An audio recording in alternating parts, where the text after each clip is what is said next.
but he wouldn't look at her. I remember once walking with him on the street, and two ladies came towards us. He gave me a push off the sidewalk. He came off the sidewalk because he didn't want to go close to them. Or may influence him. Very, very nice. His name was Yitzchak, Rabbi Yitzchak. Nice person. His son survived the war. His son was also working for my father as an accountant. It was on his son's books that I spilled the ink.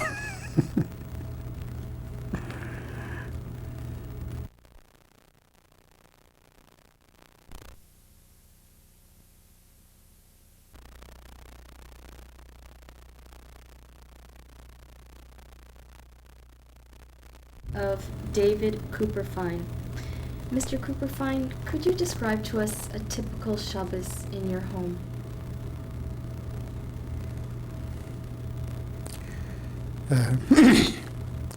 Friday night was traditional Kiddush,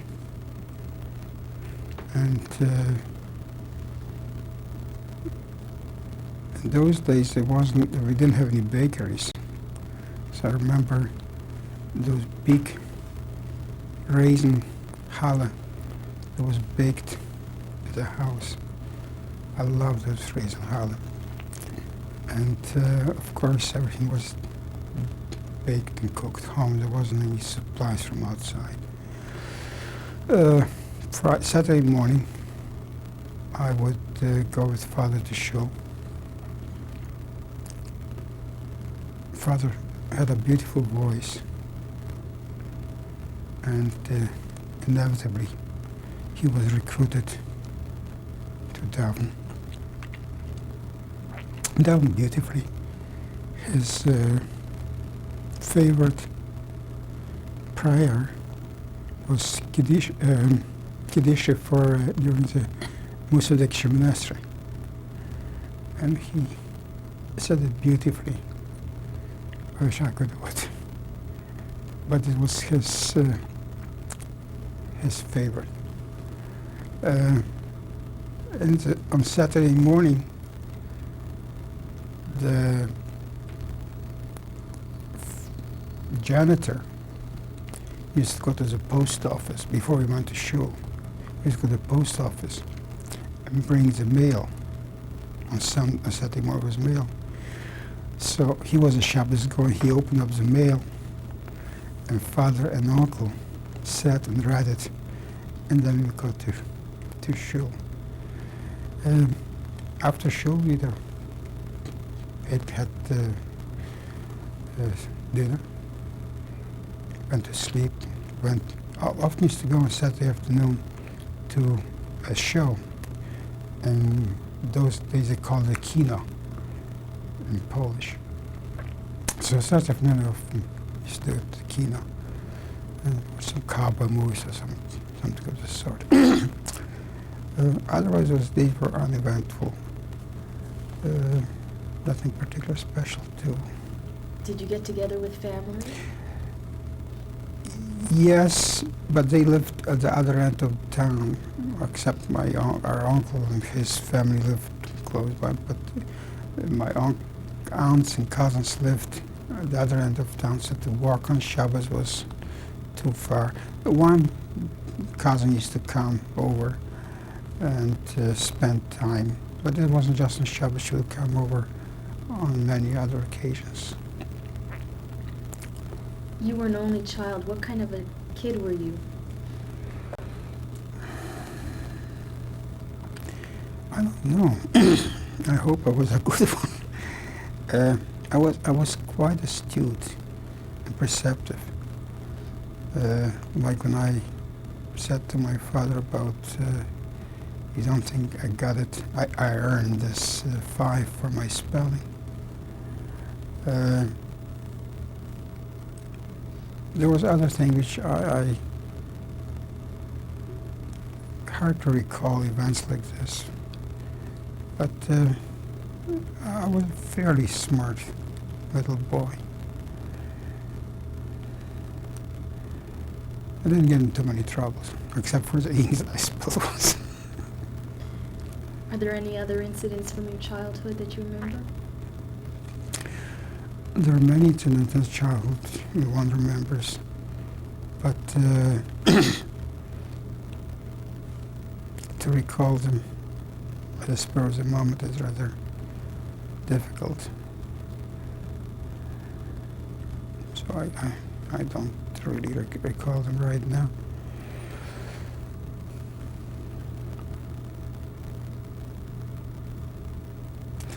Most of the eventful events took place after 39. That's where is the beginning of the beginning. Do you remember when the war broke out? Yes, very vividly. I think it was a Friday, September 1st.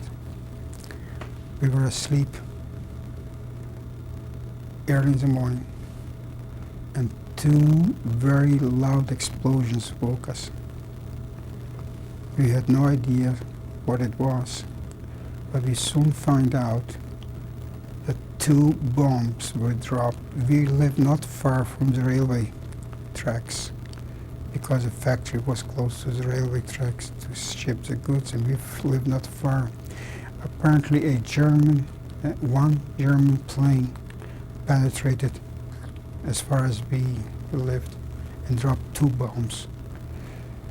The casualties were two little sisters. That's when the war started. This was, I believe, on a Friday.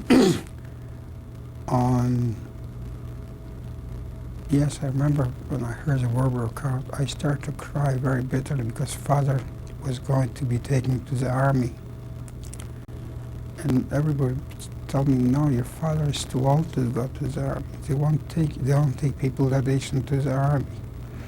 So I stopped crying. We were all prepared for bombs and so forth, but there wasn't. It wasn't. The front was west of us, so we didn't have any fighting of this. So by the time they came to us, the war was over. I remember Sunday, September 3rd. Was a very jubilant day. England and France declared war on Germany, and everybody thought that this is going to be the panacea. This is going to obliterate Hitler. Little did we know, much more than this to obliterate him. This was the beginning of September, and about 2 or 3 weeks later, the Russian army moved in, because this is we were the part of Poland that Hitler made an agreement with Russia. Russia would divided Poland, the eastern part of Poland, the Ukraine part of Poland, and the Belarus part of Poland was annexed by the Russians. In fact, it still is. And the rest of Poland was going to be annexed by Hitler. Then the Russian army moved in, and we thought that this will save us. Well, it did for a while. And did you see any Russians? oh yes, the Russian came in. There were the rifles that they had were 1914 vintage with those bayonets, and they wore long coats. Very, very, very primitive, as history eventually proved. They were very primitive. The cannons were pulled by horses. But they came, and the Polish army just disintegrated after the first few few days. What did you think when you saw these Russian soldiers? I was too young to think of anything rational. We all thought that they saved us from the Germans, which they did. They did.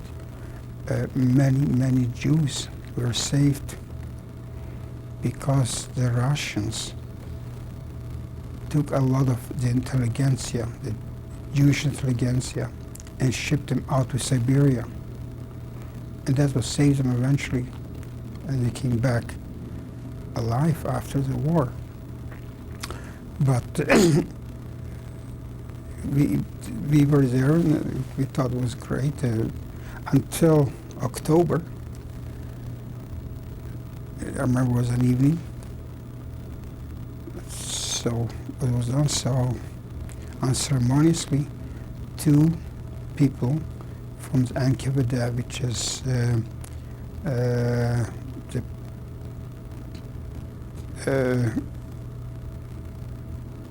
they were the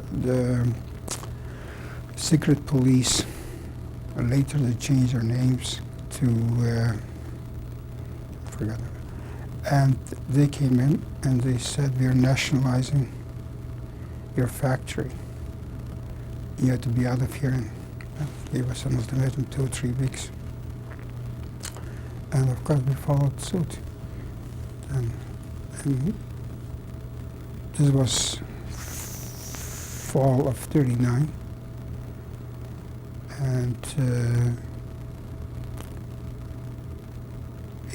in April 1940.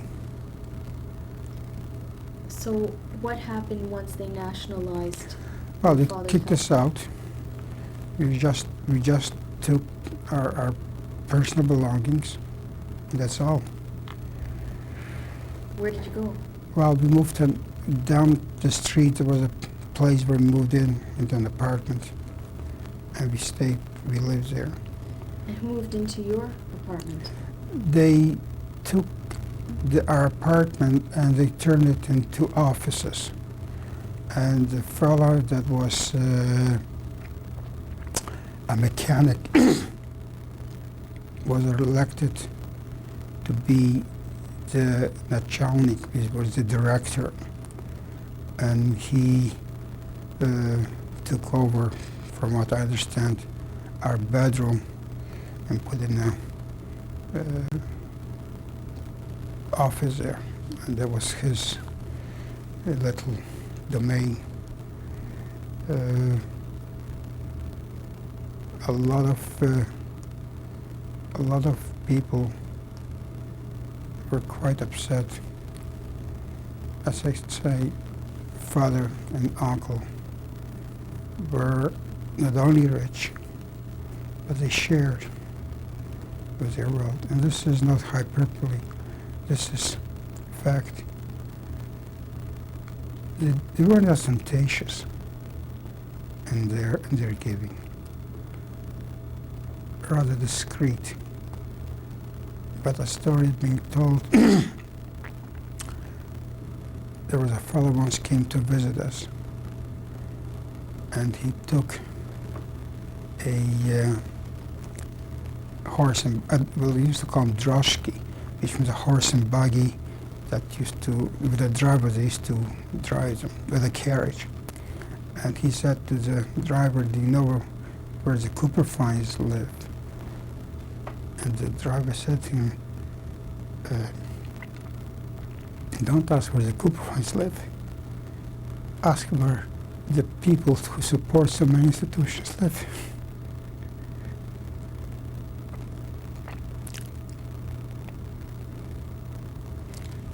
They were beautiful people. They were beautiful people. So then I started going back to school in fall of '39. But there was a perceptive change in mood. The kids in school, the Jewish kids, would beat me up and call me capitalist, bourgeois. And on many occasions, the teachers had to intervene rather, and stop them from beating me because I was considered now an outcast. So I remember one particular time where we had to line up to get somewhere, and I was pushed out because capitalists get away from here. And then there was a teacher standing there, and he intervened. But those were minor things. What was your parents' mood like? Very depressed, very depressed. I remember the first time I saw Father smoking on Shabbos, he couldn't contain himself anymore. And he started to smoke. And I saw him, I said, Tate, rechenen im Shabbos? And Mother said, don't say nothing. What did he do every day? Nothing. It was very, very difficult. But I was going to school, so I was out of the house. But for Father and Mother, it was a very difficult time. But not as difficult as it was going to be later on. So. Did you have trouble getting food? No, not at this time. Later on, yes, but at this time, no. Food was plentiful. And Father was an uncle were perceptive enough to save some US dollars, which eventually saved our life, as I will narrate later on. But this was, we didn't suffer at that time financially or economically. We weren't deprived of any food. The food at that time was plentiful. Later on, it was much, much worse. So what happened next? Well, April 11th. April 11, 1940, I lost my father. A single soldier from Cuperfain came in and says, you have to report to the headquarters by 12 o'clock or something like that. So Father and Uncle went down. I remember I was outside on the street. I kissed Father. Didn't realize it was the last time. Did you realize that? But Father started walking, and he came back, and he took out his wallet. He says, here, give it to Mother. He gave me his wallet. He must have had a premonition that something was going to happen.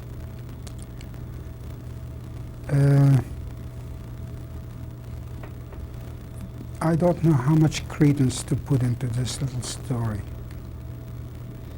but Mother relates that 3 or 4 days before Father was arrested, she had a dream that her father was crying. And she said, Tate, woe's weenste? Father, why are you crying? And he said to her, me geht arresten, dan man, they're going to arrest your husband. I don't know if this is, she invented it, or it actually happened, but that's what she told me later on. Anyway, this happened a few hours later. Father didn't come back, and we found out that he was arrested. Now, he wasn't kept, not charged with whatever late, except this all-encompassing charge that he was Vrok Naroda, which means enemy of the people. And they kept him in jail, both of them, in Kabul. Now, Mother and my uncle, my mother's brother, organized a petition, a telegram to be sent to Stalin and to Khrushchev by the workers that worked in the factory. And almost 80% of them signed. A few of the ones which were now in position of power refused to sign because they were now in position of power. One fellow, and I remember him so clearly. He was a Ukrainian. And they asked him to sign. And he said, "For Aaron I'll sign, for Noah I won't sign." Eventually, I think he signed, but it had no effect. It was absolutely wasted effort. The telegram was sent to Moscow and to Kiev. Khrushchev was at that time secretary of the Ukrainian party. Later on, he became chairman of the USSR. It had no effect, and then we used to, they got arrested a few days or a few weeks before Pesach. Excuse me. I remember we took matzah to the jail, and we left in front by the gates in the jail. One of our family physician, and I don't remember his name, he was Jewish, was also the doctor, the jail doctor. And through him, Father and Uncle were able to deliver some messages to us. But we had to do it very surreptitiously because the doctor didn't want anybody to know that he has any connection with the Cuperfains, with the wives. What kind of messages did you receive from your father? That's a long time. It was primarily for my mother. At one time, I remember this, apparently Father's cell was facing a certain direction.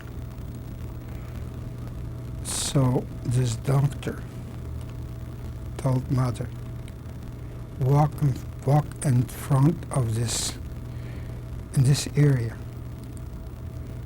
and your husband will be able to see you. So we used to go by and walk in front of that. When there was a big, oppressive piece of building. And that's where they kept him. Again, no charges, official charges were laid. To this day, I don't know why I keep except for it was a scapegoat for something which they felt was justified.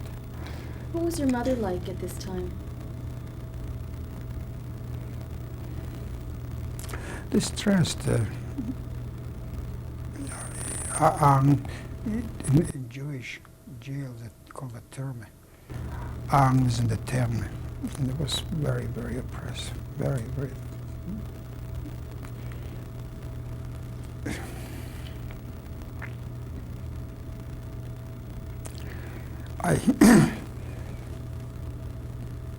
I lost him too early.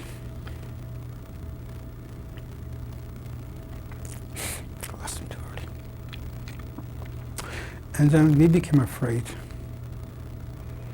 Mother became afraid that maybe they'll come after her. So we packed up our personal belongings in the summer of 1940. And we moved to be with my aunt Gittel and her husband Ephraim and Brody. Before you moved to Brody, did your mother get support from the community? Yes and no. Everybody was scared. It was a new regime, and people didn't know. And when something is happening, people, the tendency is first to protect oneself. I'm sorry. I don't remember any support. I don't remember any people coming in and helping out. But if they didn't, it's because of the self-interest that everybody has in a case like this. It's a different regime. It's a different government. And nobody knew what to expect from them. So if people did not support it, if people did not come forward, I don't really blame them. And as a child, how did you understand what was happening? I was very perceptive. I knew exactly what was going on. I was very, very perceptive. I knew father is in jail. And I knew that the situation was very grave. There was no glossing over. So, but for me to recall now my mental anguish in detail is, it's 55 years, 56 years, and time marches on. But it's